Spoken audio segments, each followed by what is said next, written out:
en mode batterie, chaque fois que les panneaux solaires se retrouvent dans l'ombre de la Terre. Bergin pose la question qui me trottait dans la tête. On a un retour des sondes? Je suis déjà en train de vérifier. Il y a un mois, un consortium international a envoyé des dispositifs d'exploration et d'analyse pour mesurer l'irradiation solaire en différents points de notre système, afin de détecter d'éventuelles anomalies. C'est la mission IVER, la plus grande entreprise scientifique jamais lancée par l'homme.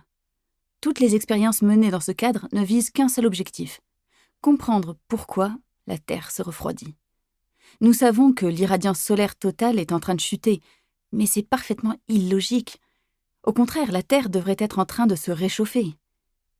L'ISS sera la première à capter les données transmises par les sondes, des informations qui permettront peut-être de sauver l'humanité, ou simplement de savoir combien de temps il nous reste. Mais il n'y a toujours rien. Je devrais retourner dormir. Mais une fois que je suis debout...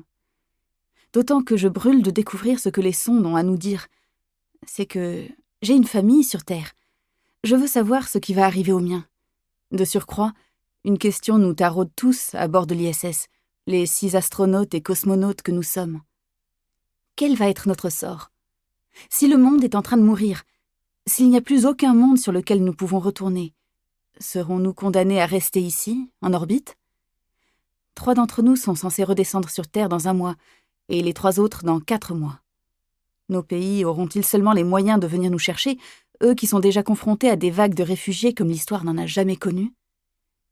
En ce moment même, les gouvernements du monde entier se démènent pour évacuer leurs ressortissants vers les derniers recoins encore habitables de la planète, tout en tentant de résoudre la plus douloureuse des équations.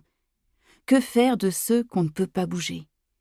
Dans ces conditions, combien la Terre est-elle prête à investir pour ramener 6 personnes naufragées dans l'espace? Sans compter que redescendre n'a rien d'une promenade de santé. L'ISS n'est pas équipé de capsules de sauvetage à proprement parler. Tout ce que nous avons, ce sont les 2 vaisseaux Soyouz qui nous ont amenés ici, chacun d'une capacité de 3 passagers.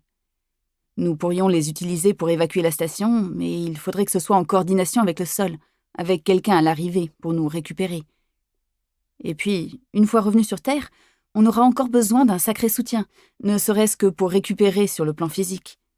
Dans l'espace, à cause de la moindre gravité, la densité osseuse diminue, notamment celle des os porteurs. Le bassin, la colonne, les fémurs et les tibias. Les os se désintègrent littéralement, comme sous l'effet de l'ostéoporose. Le calcium qui part dans l'organisme provoque des calculs rénaux. Et une colique néphrétique est bien la dernière chose qu'on souhaite avoir quand on est dans l'espace. Lors des premiers séjours à bord de l'ISS, les astronautes pouvaient perdre jusqu'à 2% de leur densité osseuse chaque mois. Grâce à la pratique de l'exercice, on sait désormais contenir le phénomène, mais il n'en demeure pas moins que j'aurais besoin d'une rééducation à mon retour. Et ce n'est qu'en posant le pied sur la terre ferme, ou sur la glace, selon les circonstances, que je connaîtrai précisément l'état de ma forme. La situation est celle-ci.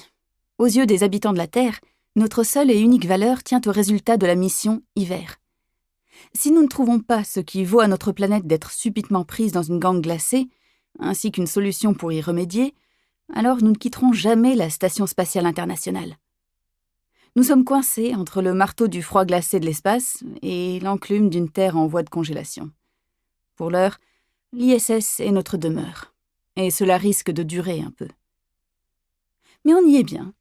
Je n'ai jamais connu de meilleur foyer.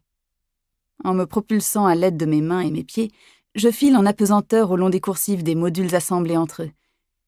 L'ISS ressemble à un puzzle de morceaux de tuyaux géants raboutés à angle droit, dont la plupart sont des labos, et quelques-uns de simples éléments de connexion.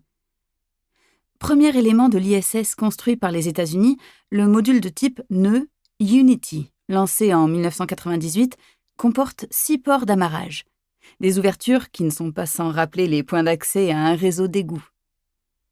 Je passe dans Tranquility, un autre module de type nœud dans lequel se trouvent les équipements du système de support de vie. Système de recyclage de l'eau, système de régénération de l'atmosphère, générateur d'oxygène, ainsi qu'un cabinet de toilette à peu près aussi difficile à utiliser qu'on peut l'imaginer. Mais l'ISS a été conçu par des hommes pour des astronautes mâles, ceci expliquant sans doute cela. Je traverse Tranquility en dérivant pour passer dans la Cupola, un module de l'Agence spatiale européenne.